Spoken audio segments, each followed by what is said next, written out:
अस्सलाम वालेकुम students. 10th class की केमिस्ट्री का हमने चैप्टर नंबर 10 स्टार्ट किया हुआ है और चैप्टर नंबर 10 में हम एसिड्स, बेसेस और सॉल्ट्स को डिस्कस करेंगे।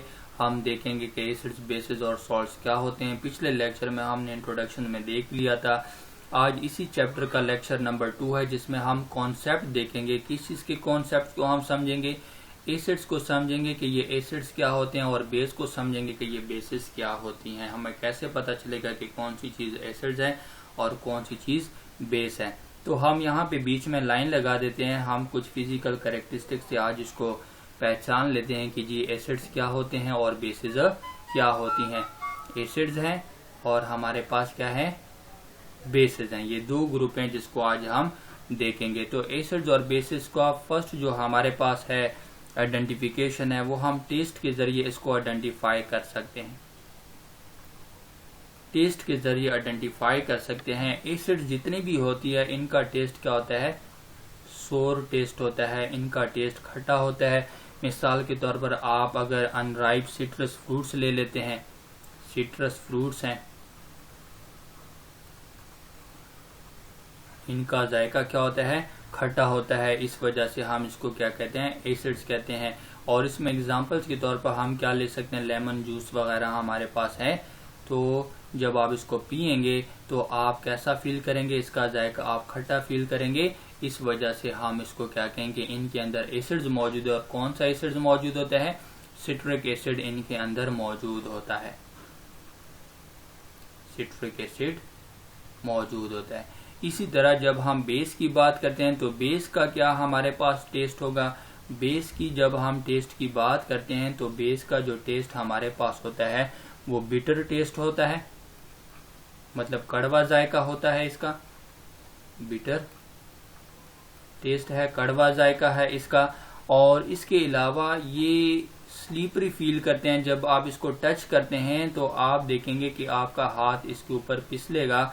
इस वजह से जब हम इसको छू लेते हैं तो छूने पर हम अगर स्लिपरी फील करते हैं तो इससे भी हमें पता चलेगा कि ये क्या है, बेस है। मिसाल के तौर पर अगर हम एग्जांपल लें सोप की, अगर हम एग्जांपल लें साबुन की, जब हम इसको छूते हैं तो हमारा हाथ क्या होता है, इसके ऊपर स्लिप करना शुरू कर देता है।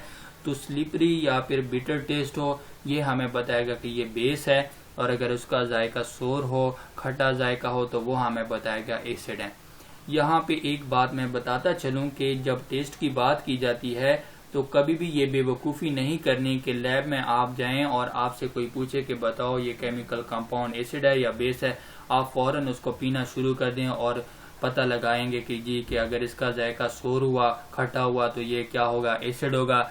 और अगर इसका जायका कड़वा हुआ तो ये क्या होगा, बेस होगा। आप जैसे उसको पिएंगे तो आपको मौका ही नहीं मिलेगा कि आप दूसरे को बताएं कि इसका जायका खट्टा है या कड़वा है, क्योंकि आप फौरन मर जाएंगे उसके पीने से, उसके टेस्ट करने से। ये जो टेस्ट का जो पॉइंट है या ये जो आइडेंटिफिकेशन है, ये सिर्फ फ्रूट के लिए इस्तेमाल करते हैं। ये हम सब्जियों के लिए इस्तेमाल करते हैं, उन केमिकल के लिए इस्तेमाल नहीं करते। उन केमिकल को टेस्ट नहीं किया जाता। जिस तरह आपको लेमन जूस दिया जाता है, उसको टेस्ट करें तो ये ठीक है, ये आपके पास फ्रूट्स वगैरह है, सब्जियां वगैरह दी जाती है, उसको आप इजीली टेस्ट कर सकते हैं और उसमें कोई हर्ज नहीं है।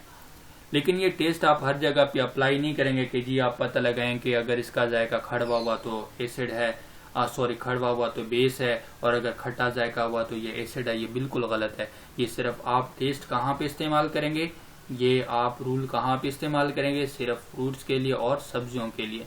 लैब में जितने भी केमिकल्स हैं उनको लिए इस्तेमाल नहीं करेंगे, ठीक है, क्योंकि आप मर जाएंगे। वो खतरनाक केमिकल्स होते हैं, एसिड बेस बहुत खतरनाक केमिकल्स हैं, ये हमें मार देते हैं।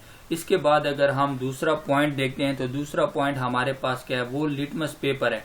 अगर हम एसिड्स में लिटमस पेपर को डिप करवा देते हैं, कौन सा लिटमस पेपर, ब्लू कलर वाला लिटमस हम डिप करवा देते हैं तो ब्लू कलर वाला लिटमस पेपर फौरन क्या हो जाता है, रेड हो जाता है।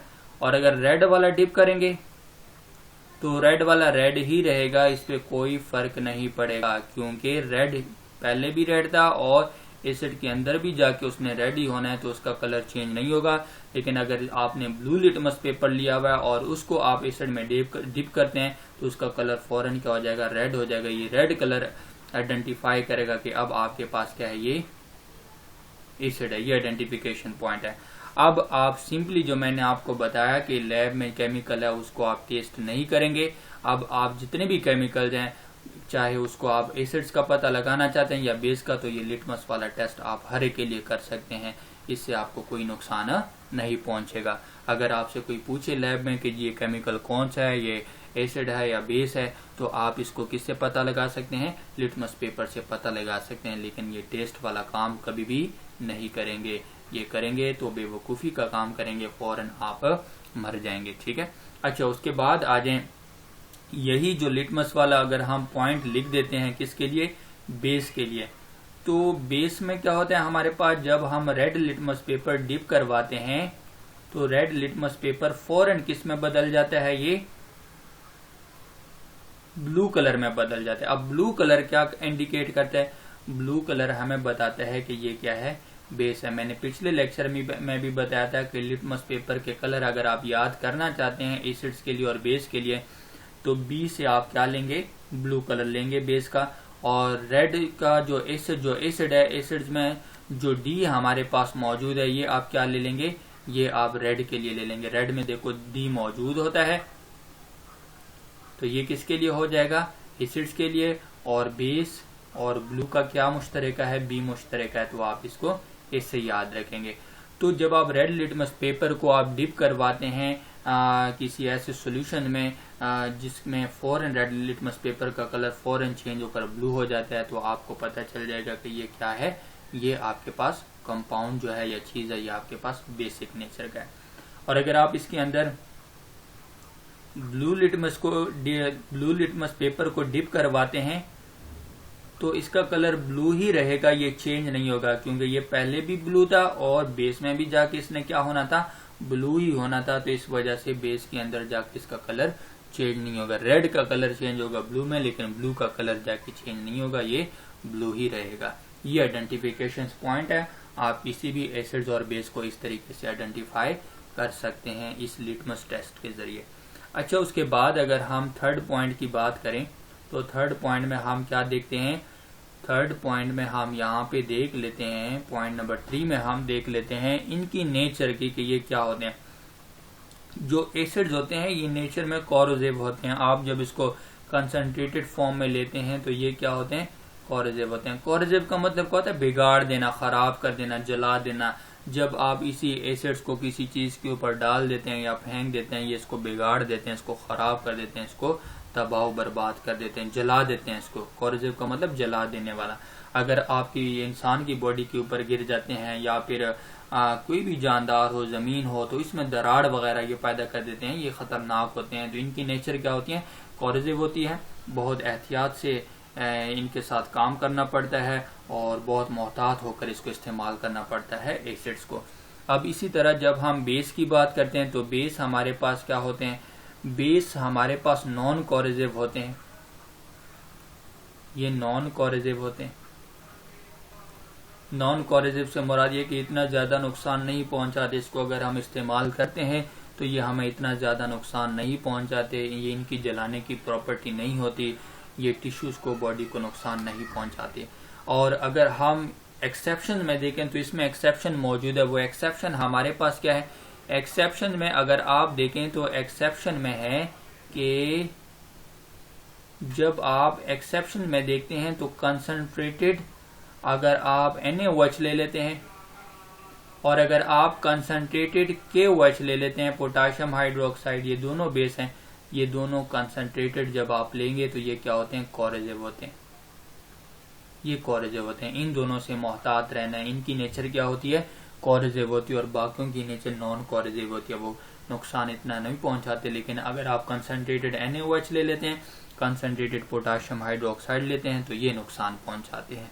इस तरह ये इनकी क्या है, ये वो प्रॉपर्टी है जो हमारे टिश्यूज को, हमारे बॉडी को नुकसान पहुंचाते हैं। इनसे हमें मोहतात रहना पड़ता है।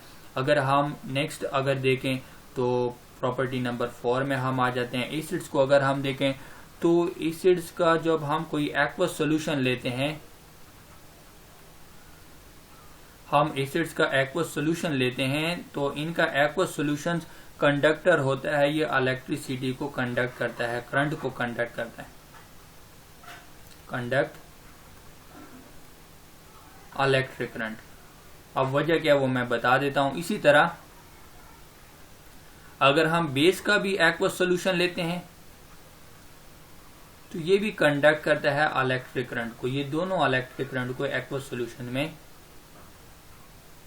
कंडक्ट करते हैं। अब वजह क्या है, दोनों में ऐसा क्या है कि ये इलेक्ट्रिसिटी को कंडक्ट करते हैं। जब हम कोई एसिड लेते हैं और इसको पानी में डिसॉल्व करते हैं तो पानी में डिसॉल्व करने पर जो हमारे पास H2O खुद है ये वीकली डिसोसिएट होता है। ये हमारे पास क्या बहुत कम डिसोसिएट होता है अपने रिस्पेक्टिव आयन में, हाइड्रोजन आयन में और हाइड्रोक्सिल आयन में।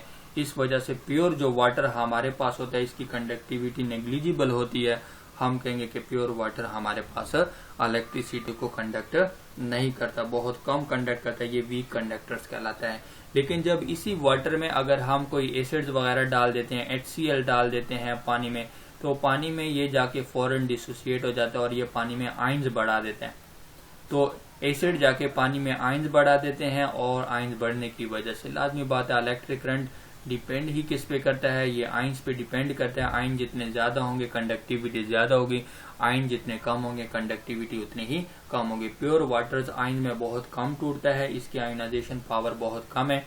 लेकिन जब इसमें कोई एसिड्स वगैरह डाल दिया जाता है तब इसके अंदर आयंस बढ़ जाते हैं जिसकी वजह से इसकी कंडक्टिविटी बढ़ जाती है। एक्वस किसे कहते हैं, हम वाटर को कहते हैं।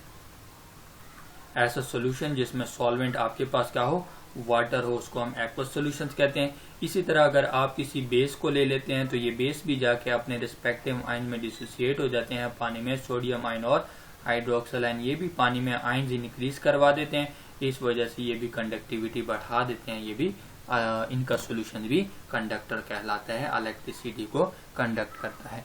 ये चंद प्रॉपर्टीज हमने देख ली है एसिड्स और बेसिस की। उम्मीद है आप लोगों को इसकी समझ आ गई होगी। हमारे इस लेक्चर को लाइक करें, शेयर करें और हमारे चैनल को भी सब्सक्राइब करें। अपना ख्याल रखिएगा। अल्लाह हाफिज।